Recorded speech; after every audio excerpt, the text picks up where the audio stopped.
Hola amigos, ¿qué tal? Un saludo a todos. Bueno, aquí estoy de nuevo con vosotros y con un nuevo vídeo de domótica fácil paso a paso. Y en esta ocasión vamos a ver cómo integrar un pequeño LCD que utiliza el controlador PCD8544.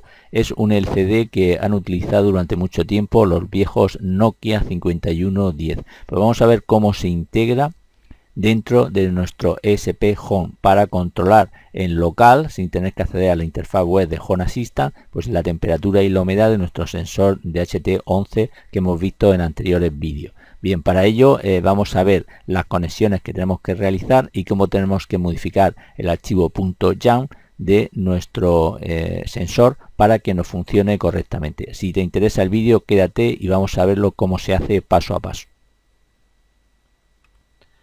Bien, vamos a empezar instalando un nuevo add-on que nos va a hacer falta más adelante. Para ello, si vais a la parte de supervisor, tenéis que instalar el add-on File Editor. Yo ya lo tengo instalado. Si vosotros no lo tenéis, pues vais a la tienda y le dais aquí a instalar File Editor y aquí os aparecerá el enlace de instalar. Yo, como ya lo tengo instalado, me aparecen los enlaces de parar, restaurar el servicio o desinstalarlo o abrir su interfaz web, ¿no?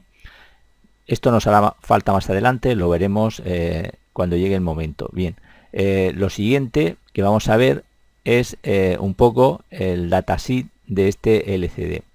Es un LCD que se comunica con la interfaz SPI, Serial. No hay ningún problema porque nuestro SP8266 dispone de una interfaz SPI. El rango de voltaje es de, como veis aquí, de 2,7 a 3,3 voltios, ideal para alimentarlo también a través del SP8266. Tiene un rango de consumo de 5 miliamperios, menor de 5 miliamperios, cuando el backlight, que es unos LED que tiene aquí en la parte lateral del LCD para verlo de noche, los datos que visualiza, y cuando está a on, esos LED, pues el consumo es de menor de 20 miliamperios. Aquí tenemos los rangos de temperatura a los que trabaja el display.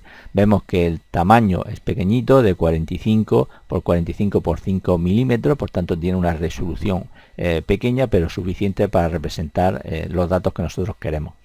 Luego el controlador, vemos que es de la casa Philips, el PCD8544. Hay infinidad de ejemplos desde Arduino o desde los PIC con este LCD. Veremos que con Home Assistant es mucho más fácil de programar. Aquí en la parte de abajo tenemos el pinout y lo que corresponde a cada uno de los pines. Vemos que el pin número 1 es el de alimentación, VSUCC, que correspondería con el pad que es cuadrado. Vemos que los demás son redondos. Este sería el de alimentación. Quiero decir que no todos los LCD tienen digamos el orden de los pines de esta forma. Esto es una placa de circuito impreso que muchos fabricantes han construido para facilitar la conexión de estos LCD y por tanto le ponen el orden que quieren en lo que es los pines. Luego lo que hace cada pin sí que tiene que ser igual, pero puede ser que a vosotros adquiráis otro LCD y el pin número de alimentación, en vez de estar el primero, pues está el tercero, por ejemplo, ¿no? Bueno, vamos a continuar. El pin 2 en mi caso es el de masa. Luego tenemos el Chip Enable, que es activo a nivel bajo en el pin número 3. El pin de reset correspondería al pin 4 y luego el pin 5 para decirle al LCD que vamos a enviar datos o comandos, es el pin número 5. El pin número 6 es por donde se envían los datos vía serie y el pin número 7 es del reloj. Y el pin número 8 es donde va conectado lo que son los LED de iluminación que tienen un margen de tensión de 2,7 a 3,2 voltios. Vemos que es un poco inferior la tensión.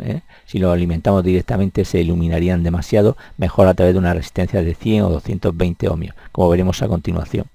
Bien, aquí tenemos el esquema de conexión, cómo debe de ir conectado. Lo que es la parte del sensor de temperatura de HT11 es igual que lo que estuvimos viendo en anteriores vídeos, y añadimos lo que es el LCD con las conexiones que vemos aquí en la parte de arriba. El pin número 1 a 3,3 voltios, pues lo pinchamos a cualquiera de los pines estos rojos de 3,3 que tiene nuestro SP8266. El pin de masa igual iría a GND.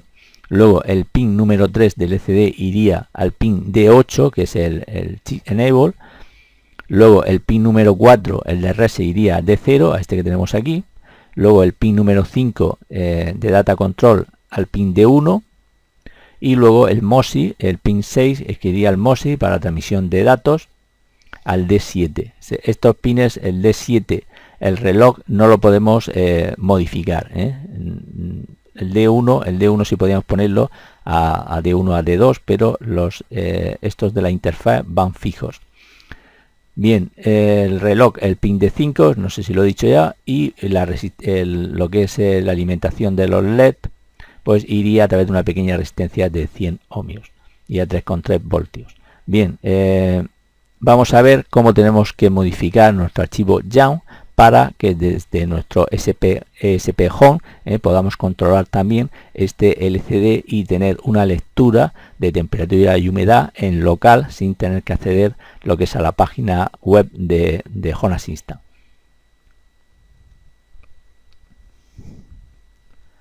Bien, para ello, si nos vamos a la parte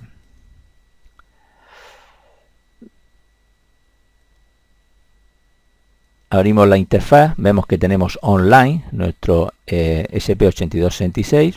Si le damos a editar, pues nos aparece el archivo .yam, ¿no? Que es el que vamos a editar. Toda esta parte de arriba es lo mismo y vamos a ver lo que hemos añadido. Si os fijáis, he añadido en la parte donde pone temperatura del sensor, ¿no? De la colección que habíamos añadido el DHT, ¿no? Veíamos que había diferentes colecciones que lo separábamos con este guión que teníamos aquí, ¿no?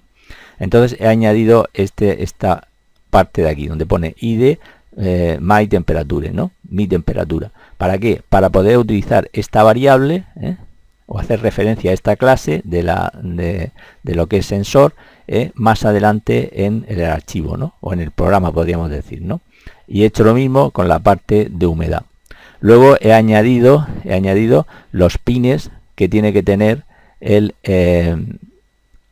SPI, que habíamos dicho que eso eran fijos, el reloj y el MOSI, que es el D5 y el D7, y luego he añadido aquí otra colección, como veis aquí, para la fuente, que visualice un tipo de fuente. Si fijáis, la que viene por defecto es muy chiquitita y no se va a ver.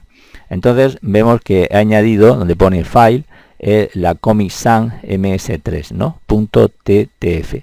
Bien, la parte que os dije que hacía falta el editor era precisamente para esto. Si ejecutáis este archivo de configuración así tal cual, pues probablemente os dé un error porque no va a encontrar la fuente. ¿Cómo nos descargamos la fuente y la metemos en la carpeta config de nuestro SP8266? Pues muy sencillo. Para ello nos vamos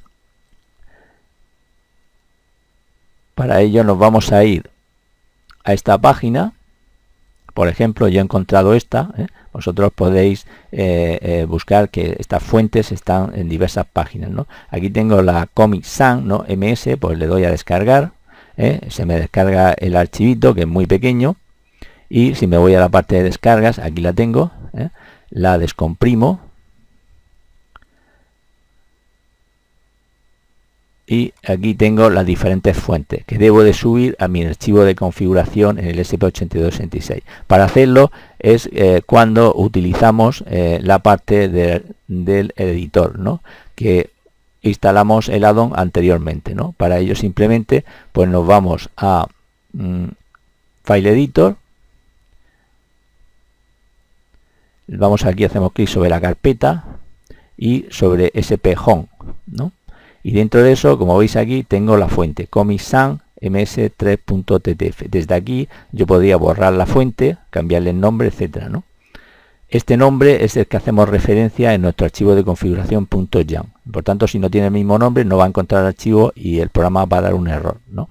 ¿Cómo subimos esa fuente aquí? Pues simplemente le damos a la flechita de subir, upload, y aquí seleccionamos el archivo que nos habíamos descargado de la página de la fuente, ¿no? Vamos a descargas, Comic Sans, y aquí seleccionamos pues la fuente, ¿no? Yo ya la tengo subida, no la voy a volver a subir, vosotros la subís y ya está, ¿no? Bien, volvemos a la parte del archivo de configuración YAM.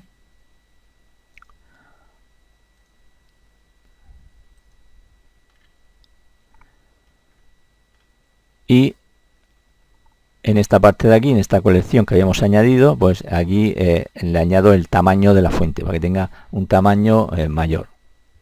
Bien, lo siguiente que hacemos es añadir lo que es la colección del display, la plataforma display, que como dijimos utilizaba este controlador PD8544. Hacemos referencia con este guión y poniendo platform y el nombre del controlador.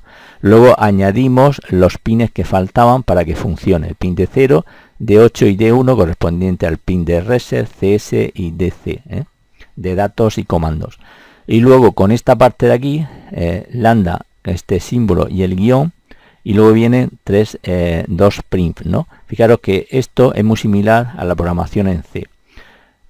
Pone it.print, luego el 1,8 nos dice los parámetros x y y, donde se va, digamos, a imprimir o a visualizar el dato que vamos a poner aquí, ¿no? El id myphone pues hace referencia a la fuente, que es de 20, y luego entre comillas ponemos t dos puntos, que es lo que nos va a aparecer en el display. El tanto por ciento nos indica que aquí es donde va a ir el valor que vamos a hacer referencia con este id myTemperature, punto estado. Y luego tenemos el punto 1 f, que nos está diciendo que vamos a utilizar un decimal y el tipo de dato va a ser de tipo float. Y luego añadimos el gradito el cerito y el c de grado centígrado. Lo mismo hacemos con la humedad, como veis aquí, exactamente igual. Aquí añadimos el tanto por ciento, como es el mismo símbolo, pues añaden dos. Uno para indicar que en el primero es donde va a ir el valor de la variable humedad, ¿no? Representado con el id myHumedad, punto state, estado, y ya está. Con esto ya se nos quedaría representado lo que son los datos que queremos visualizar en el display. Bien, si fijáis, os dije que lo que era el pin número 8, pues se le podía conectar una resistencia de 100 ohmios a positivo para que se nos encendiera el backline. Si le doy aquí, yo tengo aquí la resistencia presentada pero sin conectar, vemos que se enciende lo que es los LED del backline para por de noche pues tener visualizado lo que es el LCD.